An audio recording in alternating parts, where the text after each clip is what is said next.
నువ్వు నొల్లి పెట్టుకుంటే చేస్తారు అడుగుదామారా అరే ఆటో వచ్చిందిరా అడుగు వచ్చేటట్టే ఉన్నాడు. అమ్మ చెల్లె బస్ కోసం వెయిటింగా అన్న కోసం వెయిటింగా? నాకు అన్నయ్యలు ఎవరు లేరన్నయ్య, బస్ కోసం వెయిటింగ్ చేస్తున్నా. చెల్లె నా చెల్లె లాంటి దానికి ఆటో ఎక్కువ మీ ఇంటికాడ దింపుతా. వద్దన్నా, ఫ్రీ బస్సే కదా, ఫ్రీ బస్ అని అమ్మాయి వల్ల డబ్బులు ఇవ్వలేదు. చెల్లె బస్ వచ్చే టైం అయిపోయింది, ఇవాళ రేపు రోజులు మంచిగా లేవు, మీ ఇంటికాడ సేఫ్గా దింపొచ్చు చెల్లె. సరే అన్న, ఓకే మరి.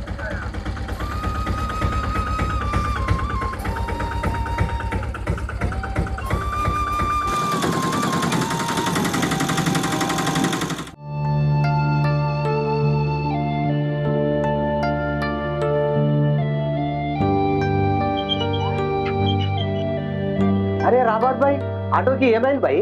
దొబ్బుకుంటా పోతున్నావు? ఏం